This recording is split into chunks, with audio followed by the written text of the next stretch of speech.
Halloween season is upon us, which means my usual horror movie obsession is ramped up by 100. Lucky for me, there's an app for that, and its name is Tubi. So after suffering through my fourth or so movie of the night, I run across this unassuming little indie flick called Anna, Scream Queen Killer. I don't have very high hopes, but I'm tired of scrolling through shit, so I fire it up and dig in. Let's talk about it. Anna tells the story of a starving actress auditioning for a movie role with an independent producer slash director. The audition takes place at what looks to be a low-rate hotel. Shit, it might even been a Momo. It looked pretty run down. Apparently the role calls for method acting, which is already a twist on the norm. But knowing that going in, Anna instantly recognizes that this isn't your typical audition. Instead of reading from a script, the producer slash director, who aside from his claims appears to be nothing more than a glorified cameraman, has her read from an outline describing the scenes he expects her to act out. The first couple start off fairly mundane, but things quickly become uncomfortable. For our benefit, Anna reads all this stuff out so we get to share in her discomfort. In no time, these requests take a very twisted sexual edge, each scene seemingly more perverse than the last. Through Anna's on-screen dialogue and internal monologue, we know that she suspects that something might be amiss here, while also determining that she might not be the sharpest tool in the fucking cookie jar. Now I'm being a bit dramatic here, but I'm not too far off, goddammit. She's all like, bear with me while I try to go through this fucking British accent. She's all like, so, you want me to stick this cucumber up my arse? That means I have to pull down my knickers and spread my bum cheeks. She commences to unbuckle her pants, and then afterwards she's all like, was that okay? Did I answer it far enough? Should we do it again? And that is the central focus of this crazy-ass movie. The demands get more insane, yet this dumbass bitch just keeps catering to the requests. What's really wild is the audition takes place over what seems like a 12-hour period, at least.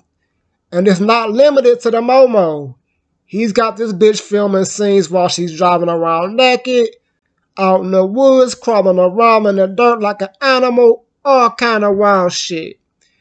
And it's not until after dude films her while she's taking a shower, between reads, mind you, that she finally shows some anger and verbally let him know that he's being a creep. But guess what? The show goes on. For some reason, she films even more scenes. Like damn near 10 more scenes we get to see. Just blindly taking his direction and doing whatever the fuck he wants. Mind you, she's been stressing that she isn't here to do porn. Yeah, okay.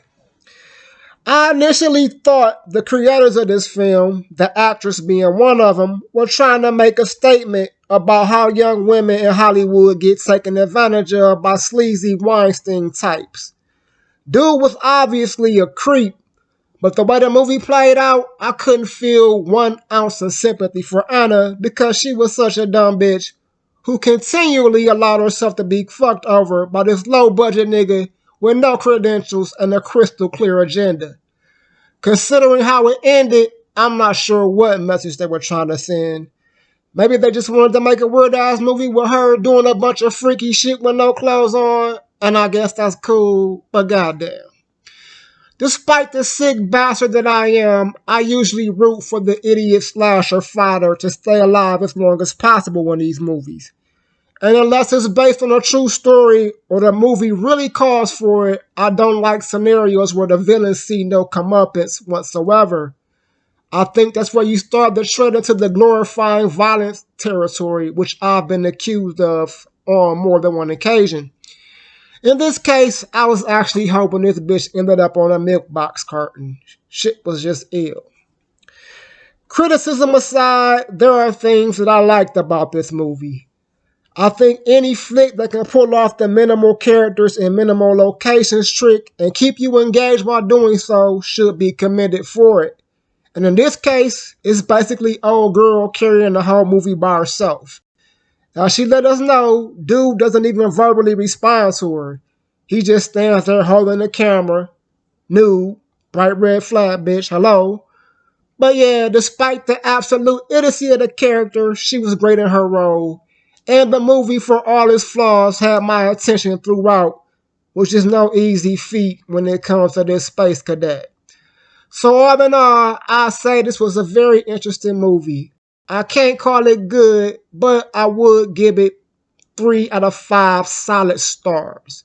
And of course, I recommend you check it out and see what you think about it. Peace.